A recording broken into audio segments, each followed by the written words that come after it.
Please, let my back rest for just 1 minute, whispered Margaret William, her tired voice shaking as her hands pressed against the cold marble floor. She was kneeling on the master bathroom floor inside her son's big mansion. She was scrubbing the tiles behind the toilet, the kind of place she never dreamed she would be cleaning at her age. Her bones were weak. Every time she bent down, her body felt like it could break. Strapped to her back were her twin grandchildren, crying and moving restlessly. Their small bodies felt heavy, pulling her down, making her back scream with pain. The strong smell of bleach filled the air. It mixed with the sweat running down her face and made her eyes sting. Every time she moved the sponge, it felt like a fight. Her chest hurt. Her breath came slowly. But she did not stop. She felt she had no choice. In the doorway stood Clara, her daughter-in-law, with her hands folded across her chest. Her face looked cold, like she was checking a broken machine. "If you want to live here, Margaret, then prove you are useful," Clara said sharply. Every word hurt deeper than the bleach burning her hands. Margaret lowered her head. She kept scrubbing. Her heart felt small and quiet. She thought about her son, Nathan. She loved him too much to become a burden. She didn't want to complain. She didn't want to make trouble between husband and wife. So she stayed silent. She endured. She told herself, just manage. Just hold on. But on this particular day, something different happened. Nathan came home early, and when he opened the bathroom door, everything he believed about his peaceful home changed. He froze. He saw his mother on her knees. He saw the crying babies tied to her back. He saw her shaking hands scrubbing the floor like a maid. His heart dropped. Clara didn't panic. She didn't even act surprised.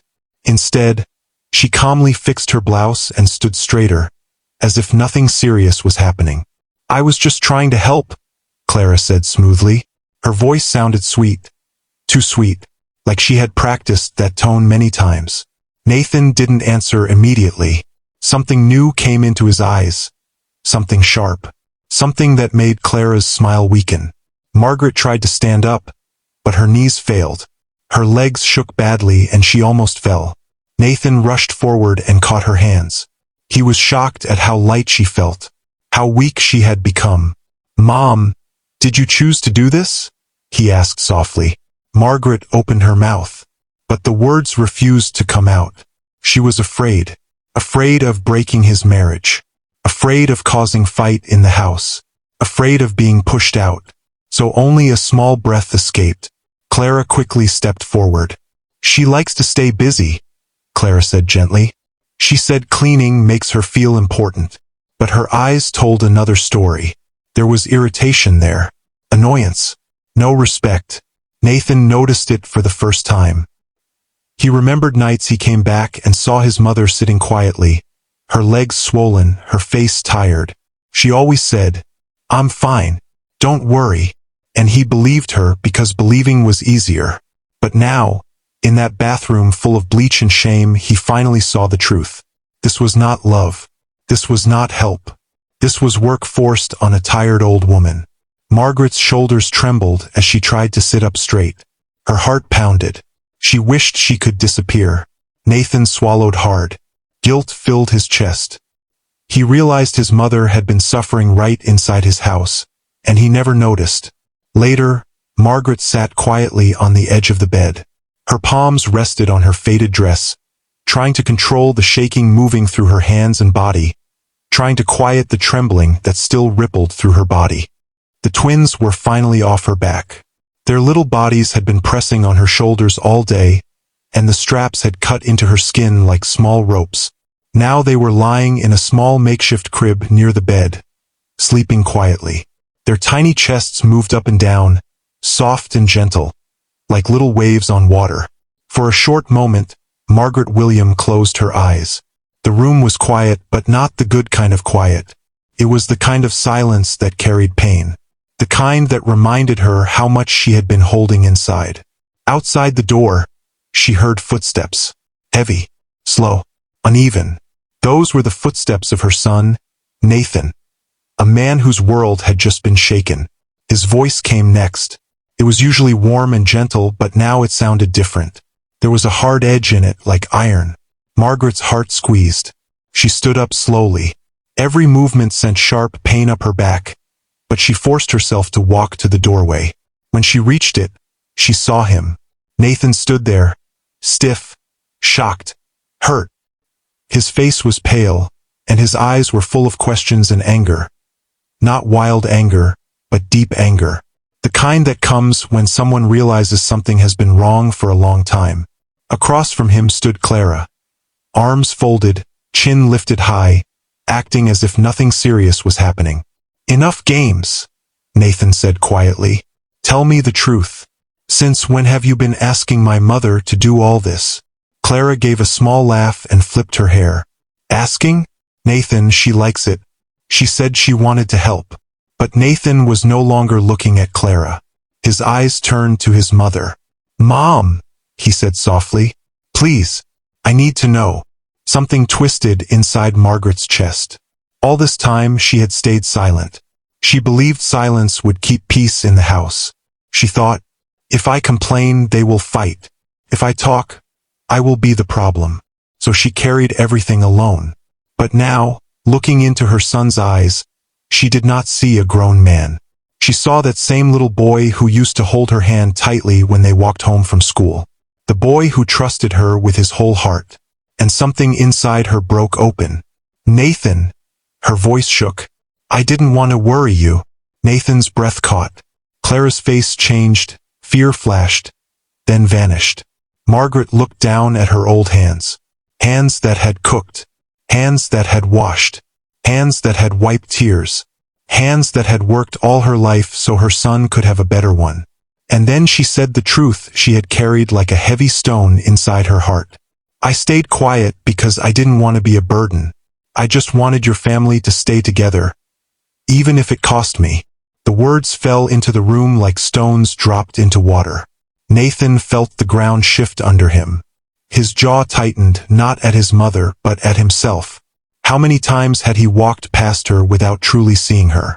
How many mornings had he rushed to work, thinking, money solves everything, while his own mother was suffering silently under his roof? He turned to Clara. She quickly spoke, her voice sweet on the outside, but bitter inside. "Nathan, she's exaggerating. Old people forget things. They twist stories. She never complained. That should tell you something." Margaret closed her eyes. That right there was the problem. Nathan stepped closer to Clara. His face darkened. "She never complained because she trusted us. Because she loves us. And we let her suffer alone." Clara rolled her eyes. "Oh please. She is not a victim. She wanted to feel useful. I only allowed her." The words cut through the air. Nathan remembered everything now. The way his mother held her back when she thought no one was watching. The slow way she walked. The forced smiles. The quiet "I'm fine" every time he asked. All those moments came together, and he could suddenly see clearly. This was not love. This was not help. This was quiet suffering. He turned to his mother again. "Mom, you should have told me," he whispered. Tears filled Margaret's eyes, but her voice was calm. "You had your life, Nathan. Your happiness. I did not want to take that away." And for the first time, Nathan truly saw the meaning. Her silence wasn't weakness. It was love. A dangerous love. Painful love. A love that almost destroyed her. The air in the hallway grew heavy. No one moved. No one spoke. Inside Nathan, something strong began to rise. Something he had not felt in a long time. A protective fire. Clara noticed it. Her shoulders stiffened. "Nathan?" she said quickly, voice shaking between fear and anger. "You're letting her manipulate you." But he was no longer listening to her.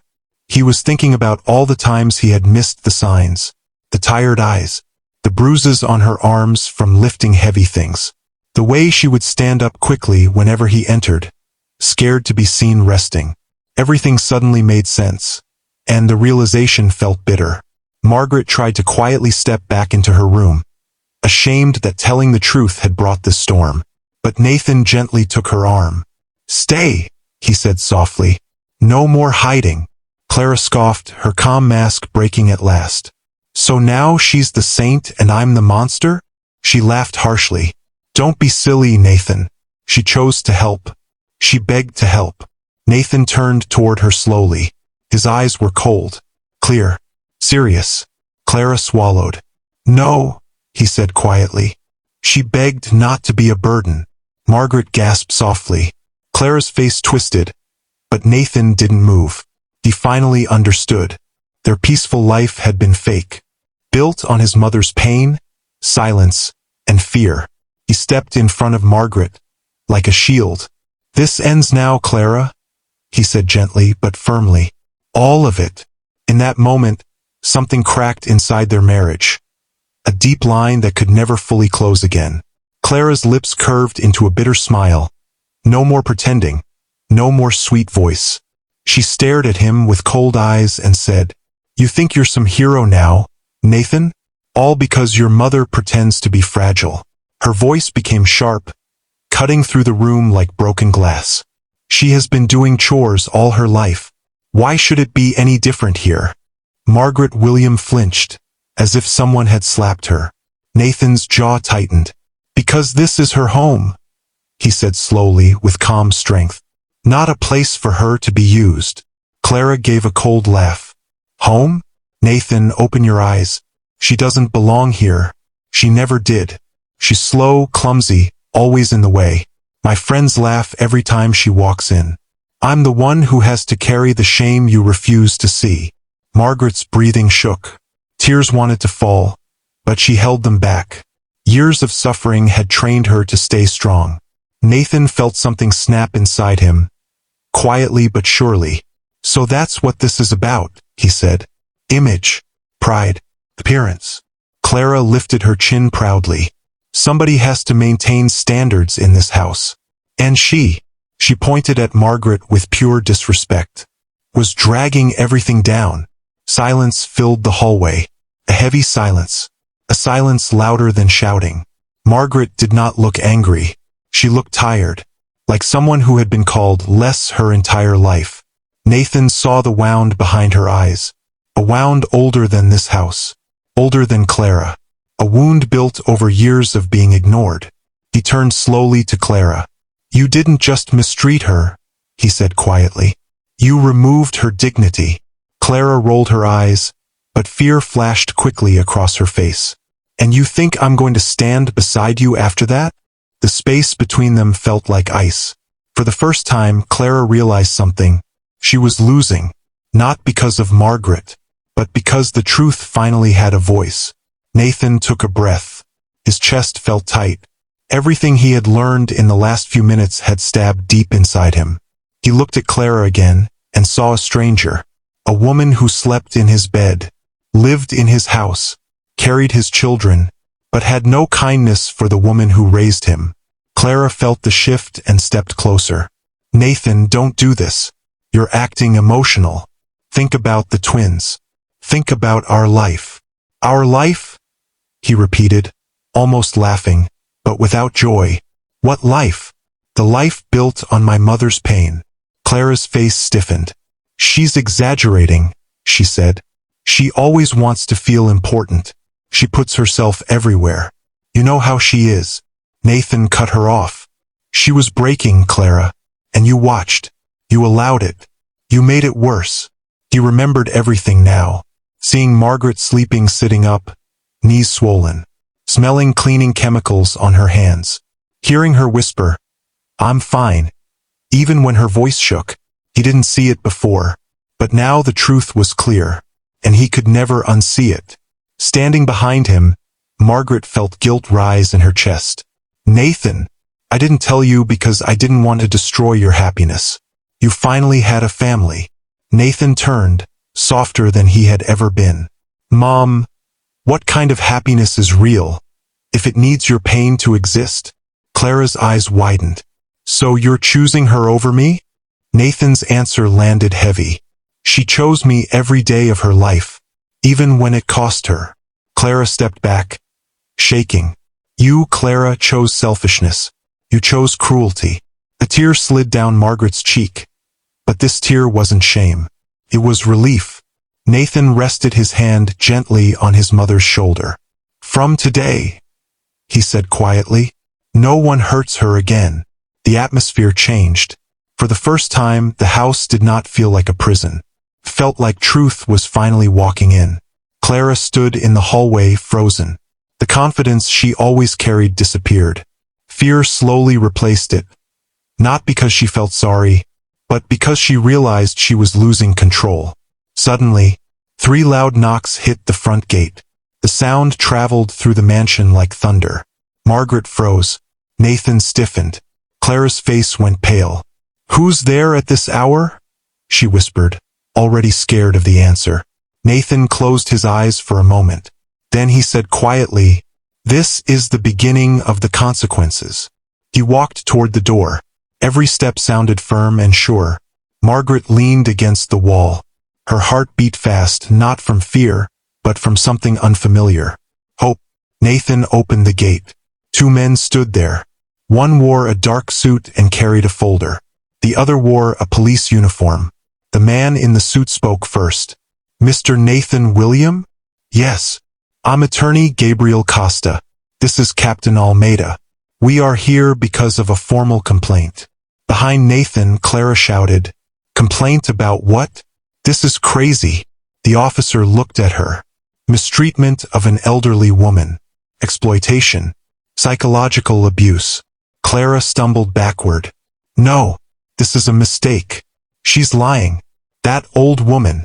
Nathan stepped in front of Margaret. "Enough." The attorney opened the folder. "There are anonymous reports and video evidence." Clara's face went white. Margaret covered her mouth, shaking, overwhelmed, not by fear, but by the feeling that maybe for once the world was fair. The officers stepped forward. Clara panicked. "Nathan, you cannot let them take me. I am your wife. I am the mother of your children." Nathan did not move. "You were their mother only by title." The officer took Clara by the arm. Maya screamed, loud, angry, wild. Nathan didn't move. He was calm now, awake.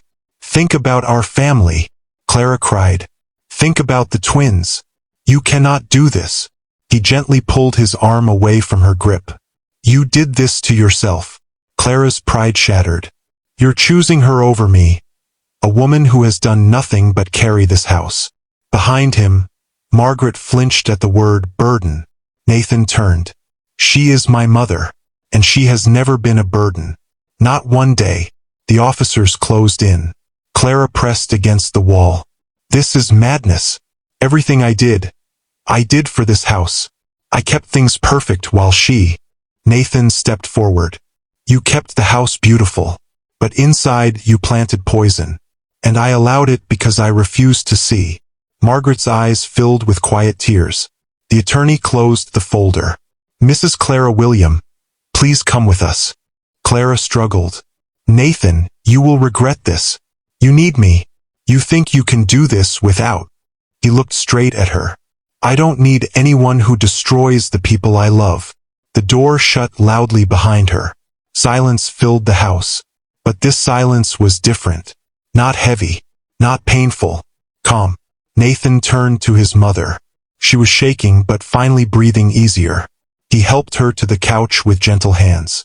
"You don't have to be strong alone anymore," he whispered. "I never wanted to make you choose," she said softly. "I didn't choose between you," he replied. "I chose what was right."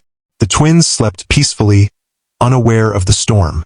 Nathan looked at them and quietly made a promise inside himself. No more blindness.